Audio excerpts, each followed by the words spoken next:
Olá pessoal, aqui é o William Jacob e está no ar mais um podcast Café com o Espiritismo. Uma das grandes dúvidas que temos é: qual é a melhor condição social para se viver? Seria na riqueza, na pobreza ou na classe média? Leon Denis, no seu livro O Porquê da Vida, capítulo 6, intitulado Justiça e Progresso, nos traz algumas reflexões interessantes. Disse ele inicialmente sobre a riqueza. A riqueza frequentemente seca o coração humano, extingue essa chama interior, esse amor ao progresso e às melhorias sociais que anima toda a alma generosa, ergue uma barreira entre os poderosos e os humildes, leva a viver em um meio onde não se alcança os deserdados desse mundo e onde, por consequência, suas necessidades e males permanecem quase sempre ignorados e desconhecidos.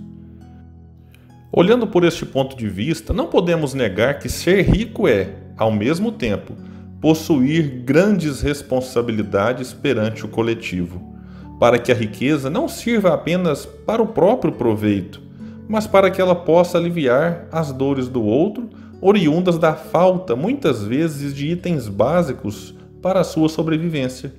A riqueza possibilita também mais acessos a estudos, livros e outras formas de se tornar mais culto, mas ao mesmo tempo pode ser uma porta larga à perdição pela tentação dos prazeres e da vontade de possuir sempre mais, algumas vezes de maneira desonesta. E quanto à pobreza? Vejamos o que fala Leon Denis. A miséria também tem seus pavorosos perigos: a degradação dos caracteres, o desespero, o suicídio. Mas enquanto a riqueza nos torna indiferentes e egoístas, a pobreza, ao nos aproximar dos humildes, nos faz compartilhar a dor. É preciso ter sofrido por si mesmo para apreciar os sofrimentos do outro. Enquanto os poderosos, no seio dos honrados, invejam-se e procuram rivalizar em brilho, os pequenos, aproximados pela necessidade, vivem, por vezes, em tocante confraternização. Sim, meus amigos, o miserável enfrenta dificuldades que muitas vezes nem imaginamos. Tem que lidar com a privação não apenas de comida, mas de um agasalho, de cuidados básicos com a saúde. E diante disso, ele precisa lidar com outros tipos de provas e tentações. Viver nessas condições não deve ser fácil.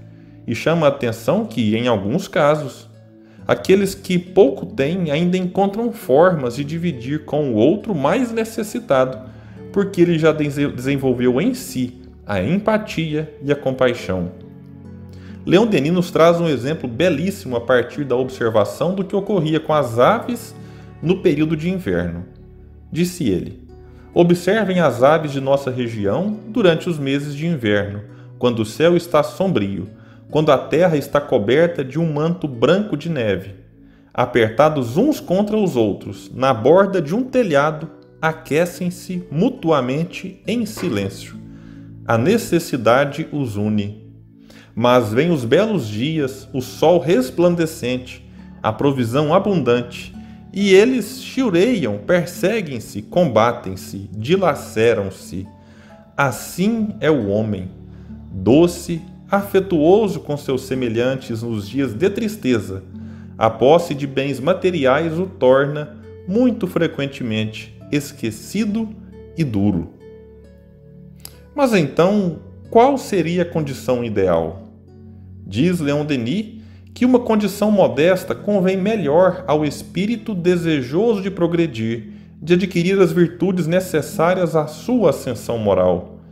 Longe do turbilhão dos prazeres enganadores, aquilatará melhor a vida, solicitará da matéria o que é necessário à conservação de seu organismo, mas evitará cair nos hábitos perniciosos, tornar-se presa das inumeráveis necessidades fictícias que são os flagelos da humanidade. Será sóbrio e trabalhador, contentando-se com pouco, ligando-se, acima de tudo, aos prazeres da inteligência e às joias do coração.